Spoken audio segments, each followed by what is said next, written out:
Hello, well, this is the motorcycle news for February 2019. Yes. So basically, I've been trawling over the net and just trying to find out all the latest news coming out from all over the globe, really, about motorcycle industry news or certain stories.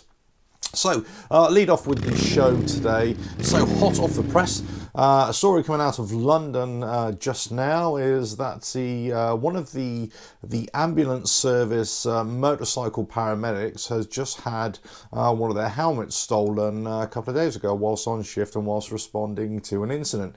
Now, interestingly, this is the second time this has happened, I believe, in 3 weeks. So they're trying to put out a plea to, the public that, these helmets, they're very specialised, and obviously they're preventing these guys going out on the motorbikes and responding to emergency situations. So not a good show, really, from somebody who's stolen these helmets. They may know what they're doing or they may not know what they're doing, but even so, it's just obviously a poor thing, and it's taken the motorcycle and the rider off the road, certainly temporarily for the end of that shift, whether they could get a replacement helmet or not. These specialist helmets are over £500 with, special comms inside as well, which they can link to the ambulance radios, so on and so forth. So whilst the helmet is a standard helmet, it's the actual fittings inside which is, which is an issue. So not a good start to this new show for February 19. Now it looks as if those Swedes have gone and done it again with Cake motorcycles. Yes, they've come out with they've unveiled their new electric motorcycle, and what a marvellous thing it is. Very boxy, very kind of IKEA bolted together, it appears, certainly in design terms, but it's proof is in the pudding, I suppose. So the special thing about this new motorcycle from Cake, as I say, is that it will be the first street legal motorcycle that they will be producing for the United States and for Europe as well. Now, pre-orders are going in right now, and the final prices won't be released until March 2019.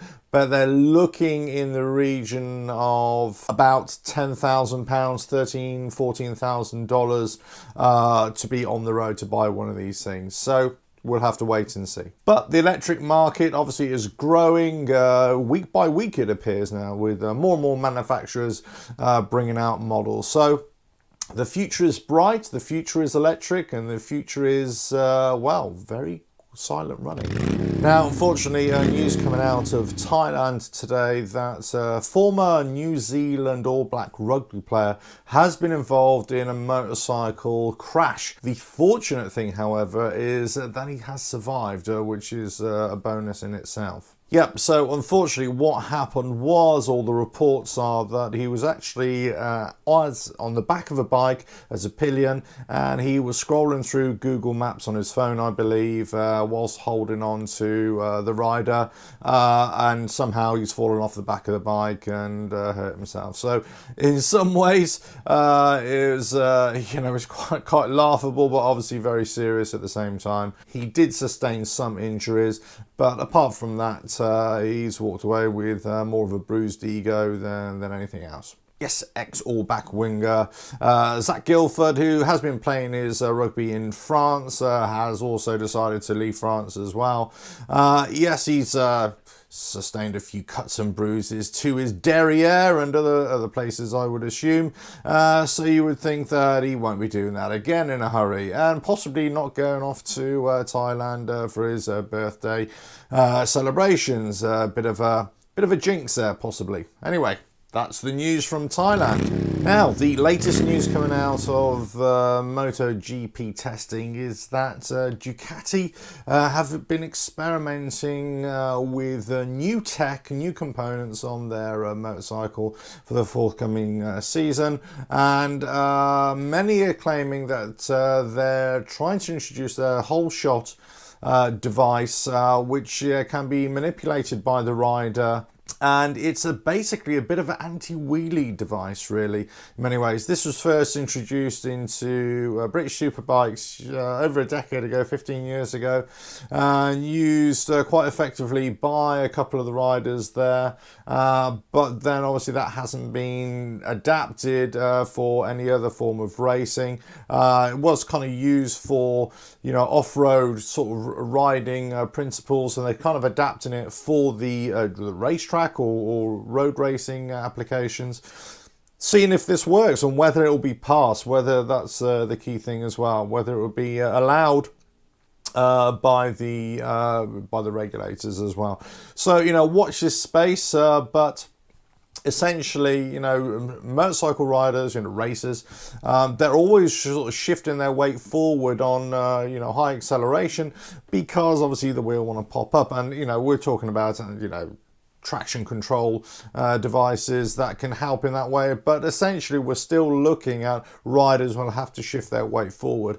However, with this whole shot device, the idea is that the rider can still say exactly where they are centralized on the bike, less movement, therefore there'll be greater control in the acceleration phase.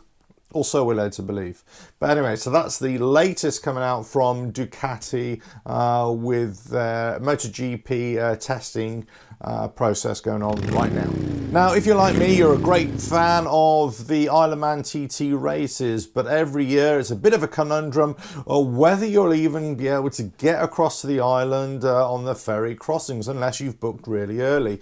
Well, apparently, according to Duke Transport, who hold a lot of the, or who organise a lot of the ferry crossings from the UK and into Ireland as well, they're saying that there is actually quite a bit of space still available on specific dates. So they are looking at trying to publicise to motorcycle racegoers, TT racegoers, that there are still available dates before, during and afterwards as well. Certainly back to the UK, more limited towards going to Ireland. But if you look at their website, there is still available spaces for both just foot passengers, but most importantly for racegoers, it'll actually be for foot passengers and with the transport as well. So obviously your motorcycle as well. So it's well worth investigating. A lot of opportunities there. Certainly in the before practice week, during practice week, and then during race week as well. There are still places available. The one proviso is that I believe at the end of race week for a couple of days, that's where it's all fully booked up. But if you want to hang around on the Isle of Man for a few more days and then just come back when all the crowds have dispersed, then you should be in luck. Now, news coming out of the UK from CCM Motorcycles. Actually, I'm a great fan of theirs. And last year they launched the Fogarty range. Now what they've done, they've teamed up with Trials Bike, Trials Riding Supremo Doug Lampkin, and they've made him a brand ambassador as well. There are no plans to bring out a Trials specific bike at this stage, but it's good news for Lampkin. It's also good news for CCM as well. Well-known riders with this brand, and it's going places as well. So top draw there. Okay, so the news now coming out of Bangladesh and Dhaka is that the Electoral Commission, they're just about to hold elections there in Dhaka from the 26th of February to the 1st of March, and the Electoral Commission want to ban the use of motorcycles during that time period. And this covers, you know, rickshaws, three-wheelers, four-wheelers, all sorts of motorcycles and scooters, so on and so forth. Basically, they want to control the environment, control the comings and goings, and also for security processes as well. This is not the first time the Electoral Commission have tried to suggest this kind of thing might be a good idea. We'll see. I mean, probably they'll look at you know, some sort of security arrangements and look at ways of managing the crowds, managing movements of all people, apart from those in the emergency services, the security, and also the candidates themselves.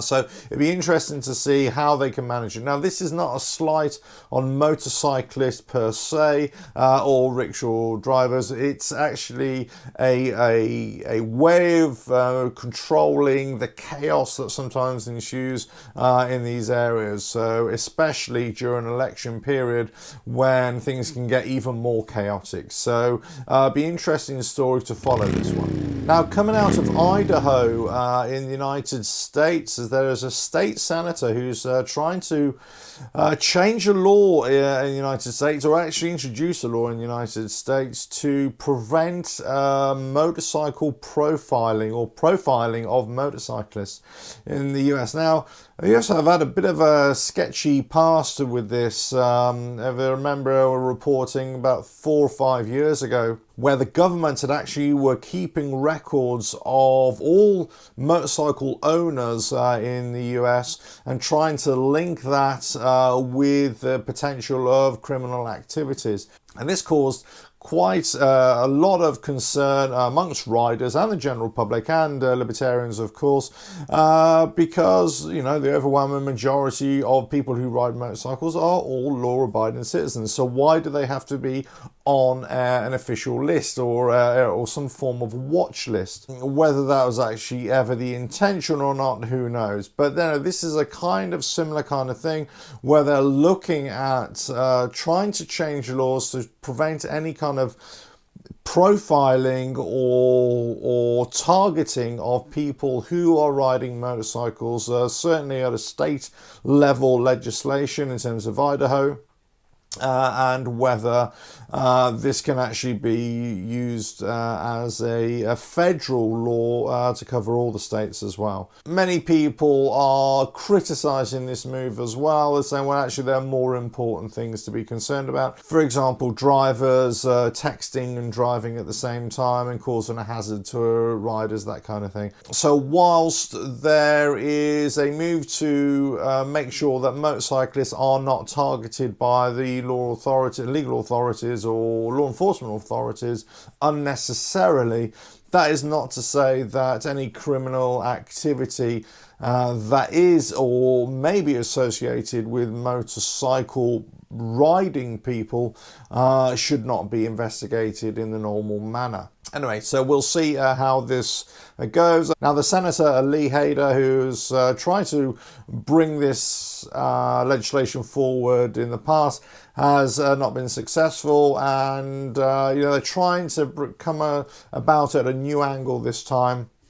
So it'll be interesting to see if this state is able to prevent this profiling. Now, they're also saying that there are other anti-profiling laws already in existence within the state legislature, and they're saying, well, actually motorcycle profiling should be included or considered in the same capacity. So that's the angle which they're approaching this at. So could be interesting. Okay, back onto the electric motorcycle theme, and they're coming thick and fast these days. NXT have launched or announced their new motorcycle that's in the pipeworks, and it's called Rage. And what a marvelous name that is, Rage.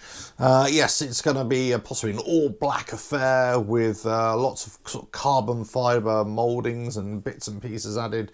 Yes, and a big battery strapped in the middle of it, as they all are. So the details are a bit sketchy, as we know, but they've released a couple of photos, and they are looking to put this into production, or certainly on demand, very, very shortly. Now, some details about the bike. We know it's looking at a monoshock rear suspension with conventional front forks at the front. We're looking at Possibly it's being geared towards the commuter market, so long range riding on this motorcycle will not be a factor. You wouldn't have thought. It's probably going to be for an urban riding market. Upright riding position has also been detailed as well. It's also looking at twin disc front, single disc rear, and twin piston front and single for the rear as well. The other thing is that it'll be a chain drive with standard handlebar setup. As I say, it is going to be marketed towards the commuter market, so we are looking at a very basic looking bike in many ways, with a single headlight. But also looking at some kind of electronic display with a kind of an iPad or tablet style display as well, that can give all the information. As I say, you know, from the photographs that we've seen, it is rather unassuming, this motorcycle. As I say, it is a commuter motorcycle. It is been for, mostly for urban riding. They all just blend into the background, and not only in terms of sight, but also sound. And news coming out of United States from Indian. They filed 2 patents for the US Patent Office and the European Patent Office for 2 trademarks, 2 models. They're looking at the Indian Raven and the Indian Renegade. So the Raven was back in December, and then in January came the Renegade as well. So they're looking at variations on the theme. They're looking at changing the model concept based upon the chassis of previous incarnations as well. So no details as yet, no information about the actual models themselves, but it's certainly they've certainly filed those patents with the US and the European. So be interesting to see what Indian come up with. I'm actually a big fan of Indian. I saw a lot of their latest models at a recent motorcycle show. Say great looking bikes. A lot of them are kind of styled or styling towards a lot of the Victory motorcycles of the past.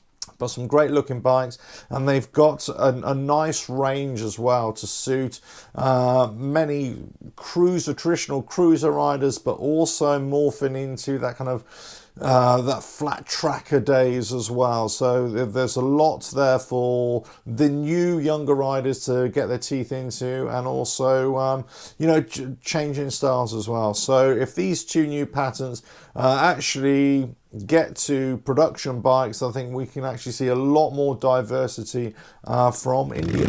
Now, I like a good racer just like anybody else, but now the news coming out this week is that Aprilia from USA have announced that they will be taking part in the Pikes Peak Challenge racing, and also announced the rider as well. So they're going into the heavyweight class with their Aprilia Tuono. So they've announced that Australian racer Annie Skagebrook will be racing the Tuono V4 in the race up the mountain, basically, and that will all take place on June the 30th, where the Pikes Peak Challenge takes place. So interesting times. Let's see how they fare with that. Obviously lots of other manufacturers will be looking to put their specialist touch and their specialist motorcycles up there as well. Now, it's becoming a very popular race, of course, a timed race, just as you know, other races around the world, you know, individual races, day races, or events, let's say like the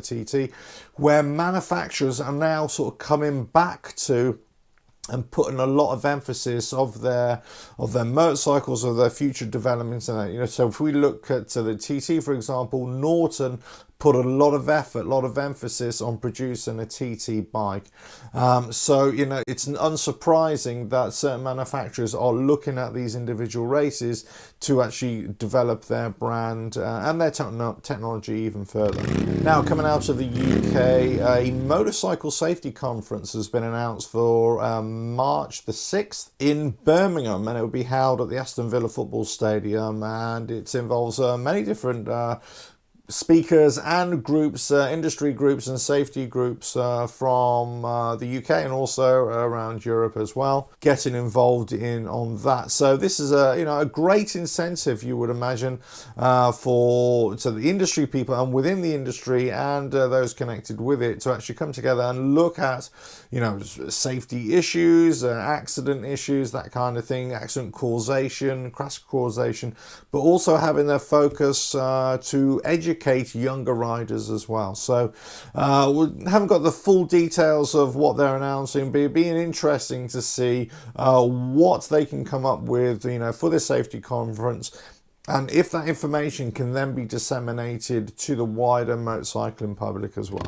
And finally, no, it's not a cat in Derbyshire that can play the harmonica. This is actually a study that's been studied, that's been produced, that says that motorcycling can relieve stress. Well, I think we already knew that, didn't we? Because it's all good fun and we love getting on our bikes. But the Semel Institute for Neuroscience and Behavior from the University of California have actually done this study, and they found that it's actually good for mental health. Well, there we go. That's it. We're not all crazy after all. Now, the study was funded by Harley Davidson, so we wonder if there's any funding effect here. I'm not going to be so cynical there, but they funded 3 researchers, and they hooked up lots of equipment that measured brain activity and hormone levels and all that kind of thing, and they tested 50 motorcyclists, both on and off the bike activity. And it was found that they actually had better results when out riding as well. So there we go. That's to cut a long story short. Basically, riding motorcycles is good for your mental health and good for stress levels and all that kind of jazz, which is really good. And we all knew that. Anyway, this has been the motorcycle news for February 2019. Catch you on the next video, whenever that is. Please subscribe, hit the notifications bell, and I'll catch you then. Cheers.